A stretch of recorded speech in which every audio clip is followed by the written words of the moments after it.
El espejismo económico de Irlanda, el país que aparece como uno de los más ricos de Europa, pero no lo es tanto.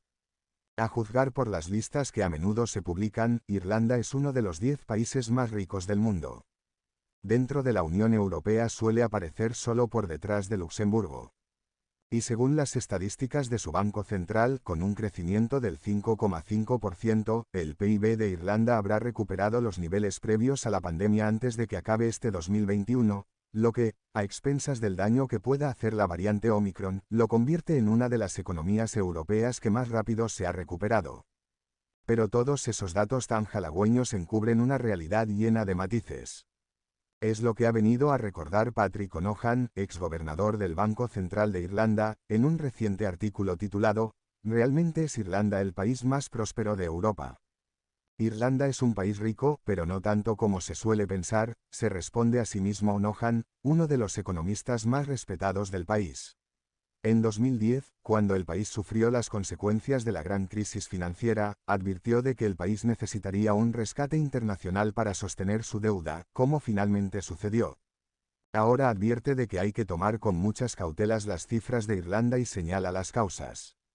¿Por qué las cifras de Irlanda resultan engañosas? El problema, según indican O'Nohan y otros economistas, es que la mayoría de los índices de riqueza y prosperidad se basan en el Producto Interno Bruto per cápita. El Producto Interno Bruto o PIB es básicamente la expresión en valor monetario del conjunto de bienes y servicios de un país. Dividido entre los habitantes de ese país, resultaría el dato que coloca a Irlanda tan arriba en los índices globales y europeos. Generalmente se admite que el PIB resulta muy equívoco en el contexto irlandés, le dijo a BBC Mundo Kieran McQueen, del Instituto de Investigaciones Económicas y Sociales de Dublín.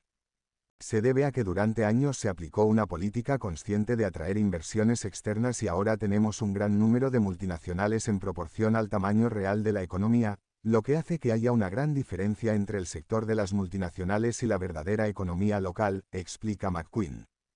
Efectivamente, Irlanda se ha convertido en los últimos años en la sede de una gran cantidad de multinacionales, especialmente del sector tecnológico, atraídas por un impuesto a las compañías significativamente más bajo que el que aplican la mayoría de otros países desarrollados. Esa política de impuestos bajos atrajo a gigantes tecnológicos estadounidenses como Facebook y Google, aunque Irlanda es también la base de operaciones de un gran número de multinacionales farmacéuticas y compañías dedicadas al alquiler de aviones. Los activos de estas compañías tienen como domicilio Irlanda, por lo que deben computarse al calcular su PIB, aunque en muchos casos no se traducen en una actividad económica real en el país. Probablemente, el PIB de Irlanda se ha comportado mejor en 2020 que el del resto de economías avanzadas. Esto consolidará la posición de liderazgo de Irlanda en Europa en PIB. Esta aparente fortaleza se debe al incremento continuado en la exportación de medicamentos y de artículos tecnológicos producidos por las multinacionales, y enmáscara el colapso en el empleo y en la actividad económica en la mayoría de sectores, explica el exgobernador O'Nohan en su artículo. ¿Cuál es entonces la situación de la economía irlandesa? Para conocer realmente la situación de la economía en el país, O'Nohan propone como alternativa al PIB el uso de un indicador conocido como consumo individual real, que aglutina el consumo de los hogares y del gobierno. McQueen, por su parte, recuerda que ya hay organismos oficiales que para producir sus estadísticas usan la llamada demanda interna modificada, que engloba el consumo privado y público, y las inversiones, pero deja fuera los activos que suelen concentrarse en los sectores donde mayores distorsiones provocan las actividades de las multinacionales. Si se atiende al consumo individual real, Irlanda cae lejos de los primeros 10 del mundo. En la Unión Europea, además de Luxemburgo, la adelantan Alemania, Austria, Dinamarca, Bélgica, Países Bajos, Finlandia, Suecia, Francia e Italia. Y, sin embargo, aunque quizá no sea el país más rico de la UE, como parecería si se atiende solo al PIB, a la economía irlandesa le ha ido bien en la última década, en la que logró superar el rescate y dejar atrás los problemas más acuciantes de la crisis de 2008. No hay que olvidar que hay una gran cantidad de multinacionales que tienen una actividad real en el país, recuerda McQueen. Es uno de los factores de que la economía haya crecido vigorosamente en los años previos a la pandemia. Las amenazas. Irlanda se beneficia de ser una economía abierta, perteneciente a la Unión Europea, lo que la hace muy atractiva a la inversión. Y cuenta con una mano de obra en general altamente cualificada, angloparlante y flexible.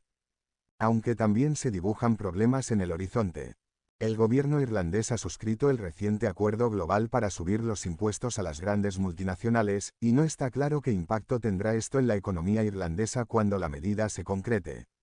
El país sufre además un desequilibrio entre oferta y demanda en el sector inmobiliario que ha hecho dispararse el precio de la vivienda y está por ver cómo afectarán las medidas anunciadas contra el cambio climático a su sector agropecuario, que tiene gran peso en la economía nacional. Pero las dos grandes amenazas para la prosperidad de Irlanda son la variante Omicron del coronavirus, cuyo impacto es aún una incógnita, y las tensiones entre Reino Unido y la Unión Europea, no resueltas desde que los británicos votaron en referéndum a favor del Brexit. Las discrepancias en torno a la aplicación del acuerdo para mantener abierta la frontera con la vecina Irlanda del Norte, que pertenece a Reino Unido, entorpecen los intercambios y, como recuerda McQueen, lo que menos le conviene a Irlanda es una guerra comercial entre la UE y Londres. Sea cual sea el futuro de la economía irlandesa, no obstante, ha quedado claro que la mejor manera de evaluarlo no será centrándose solo en su Producto Interno Bruto.